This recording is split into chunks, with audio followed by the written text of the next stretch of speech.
anybody remember Morton salt? Is that still around? Oh, yeah? Wow, that's been around for a long time. Still keeps raining, the umbrella and the kid. Yeah, I forgot about that. When I was little, we lived in Minneapolis. Dad sold Morton salt. So we had boxes of it downstairs, and we had it on the cylindrical on the table, and downstairs he had a ton of them. And when Dad stopped working for Morton Salt, they still had all the salt. So my brother, who was 10 at the time, called Morton Salt and said, "You know what? I can sell these for you. I can sell them at maybe $2 a whatever." And he's trying to negotiate with Morton Salt people to sell. "How old are you, kid?" "Well, I'm 10. "We'll have someone come and pick them up. Thank you very much." Click. So when I was a kid, that was the only salt I knew. White table salt. Or, then you got the salt that you threw in the water softener, right? The bags of chunks. And then later on, you find out there's salt licks. You put out in the pasture for the cows to lick. And they're not too bad. I took a couple licks too, and they're not too bad. Just to keep their sodium levels up. Like I said to the girls, there's different salts. There are different kinds of salts. And I didn't really know that until later on. Guatemala, black salt, a little strange, but tastes pretty good. And some of those salts are grittier and grainier, and some are finer.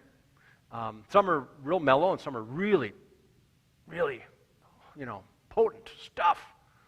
And I think, I just wish the Norwegian ancestors who moved from Norway to make their way across, they'd use salt to preserve their codfish instead of, the lye. So it would have been, although they had the pickled herring, which is really kind of, salty too. But, so Jesus is telling his disciples, you are the salt of the earth. You are the light of the world. Not these objects, but you as a person. And I imagine these people were just average people. They're, just trying to make a living, trying to do one day at a time, like we all try to just make it through and try to give as much meaning as we can to ourselves and our families and those kinds of things. And here he's comparing them to salt, and you realize the value of salt in those times, in those days. Sometimes that was what you use as payment. You're worth your weight in salt, right? And that was something else. So I imagine if you're calling me salt? That's something special. Why are you calling me? And Jesus continues on. Because that's the way God created you to be. You didn't do anything. You didn't say, I want to be salt of the earth. God created you with gifts. God created you with talents. God created you because God loves you, and that's the way God is. You had nothing to do with it. You just recognize what the gifts of God has given you. You figure out what your saltiness is, and you go from there. And Jesus talks about the impurities. Salt has lost its taste. Well, the chemical compound probably doesn't break down, but if you throw enough impurities in there, then it kind of levels it out, right? So when you cook with food, sometimes you put a little bit of salt in there, it leaves a bit more. If you dump a lot in there, oops, the cover comes off and you dump a lot in there, and you're like, oh man, I can't even taste, I'm not even going to taste it. This is awful. This is terrible salt. So just in small quantities. But if it's impure, if you've got all this stuff coming in there, then it's like, let's just throw it on the sidewalk, let's throw it on the streets like we do today, and let it do a different kind of a job, a different kind of a task. So that God's grace is one that creates not only the salt, but creates us as salt.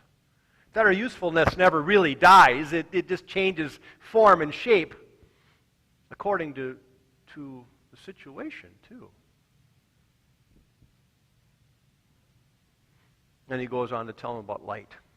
And, later on you learn light packets, photons and waves and all those kinds of things. Light bends around corners, and that's kind of interesting, too. The Pharisees and the Sadducees had their way of doing things. It was either my way or the highway. Even Jesus, on his beginning his mission and his ministry to the house of Israel, right? Until he finds the woman at the well, and she impresses him no end. Or the woman who says, even the dogs under the table get the scraps from the table, and Jesus goes, you understand. I know you're a Samaritan. I know that you're a Gentile. Maybe, just maybe, The message is bigger. Maybe I'm going to bend a little bit and include the Gentiles in the ministry and mission of the world. And he does. And for us, too. I've met people that have to be right, no matter what. On their gravestone, I was right. Oh, man. In the meantime, you pushed everybody away because you would not bend at all. My way or the highway. And so everybody who came close, there was the stiff arm like in football. Stay away. I'm right, and I will always be right, no matter what. So the light of the world, the salt of the earth. Now, who do we consider? When I say he or she is the salt of the earth, what do you think of? What comes to mind when I say that? Salt, he or she is salt of the earth.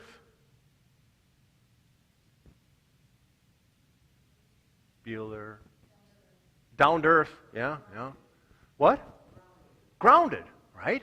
Salt of the earth. Well, that was certainly a good meaning, isn't it?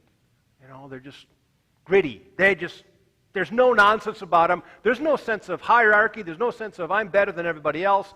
I'm just one like everybody else. I'll get on my hands and knees and scrub floors. I'll do whatever it takes just to make the project move forward. Nothing's too good for me. Nothing is below me. You know, it's just that sense of humility, that hummus, the earthiness. Jesus created us as salt of the earth.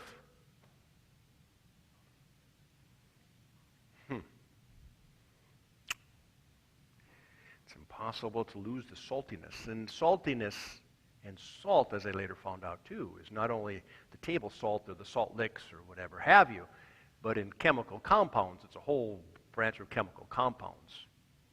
Cations and ions and ionic things, and, you know, anyway. But it's a whole different class of things, salt. Not just one thing, it's several different things.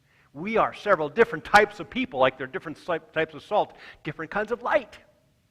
You hold a prism in the sun, and what happens when you show it? And all it breaks into the different colors, the rainbows. You see a rainbow, and that's just light shining through the water, and it's dividing up into different colors of light. And even there's ultraviolet and infrared light. And they're useful too, even though they can't be seen. They can be felt. If you don't put sunscreen on in Florida or whatever, you'll feel it very soon. But it has uses as well, and we know that.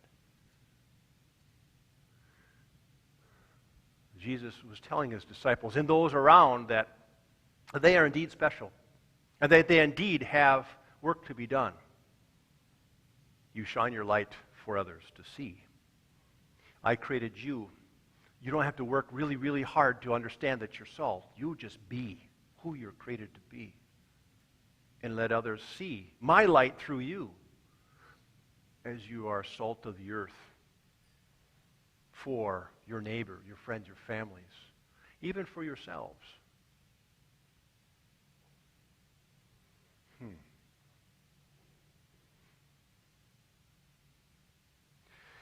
And how, as a church, are we to be salt for the community? That's the question, isn't it? One of the biggest challenges in churches today is how do we interact with society? How do we make a difference in the world without losing our sense of who we are, or whose we are? Without being just another social what I want to say, service agency, that we have distinct saltiness, that we're distinct, and yet we're effective. It's tough. It's tough because things creep in and kind of water some things down occasionally. We hesitate to become like everybody else in the culture because that's how we draw people. If we have entertaining services and we have all these kinds of things, yes, people may come in, it may be meaningful, but that might be not be the salt who we are, and that might not be our message as a community of faith. We struggle to make ourselves salt for others in the community as well, without being too much stuff getting in the way, and that's tough. And yet, that's our calling, to try to figure that out. Figure out who we are as a community, what our saltiness is. And there are many different kinds of salt within the community, But generally, who are we? And how do we make an impact? That's the challenge. And how do we do that without being like the Pharisees, the boasting, the big long prayers to just show off and all those kinds of things? Let your light shine before others. And how do we do that? Well, it's kind of individual as well. It's very individual. Some people are very, they talk very well. They share verbally very well. Others are showing quietly what they do and why they do it. People ask questions. Why do you do what you do? Well, this is because I feel I have a faith. I have God's grace. I feel like I'm a created child of God, and I have got a message, and this is the best way for me to show it, to be part of that message, the salt. That is part of being light. Those things that become, who did that? Light unseen. It gets done. We don't know by whom or when, but it's been done. The unseen light. So some people, I'm going to call them ultraviolet or infrared because they're just in the shadows. You don't know who's doing what. They don't like to boast. They don't like to be showy. Jesus is saying to his disciples and others, it's okay. You have the gift of witness. Let people know. And it's up to you individually how you do that, how you make that known. We have different gifts. Work with that. But God has given us all gifts. And he's telling us through the disciples, through the scriptures, that we are salt, we are light, and that we are part of God's created world, special to be this part. Amen.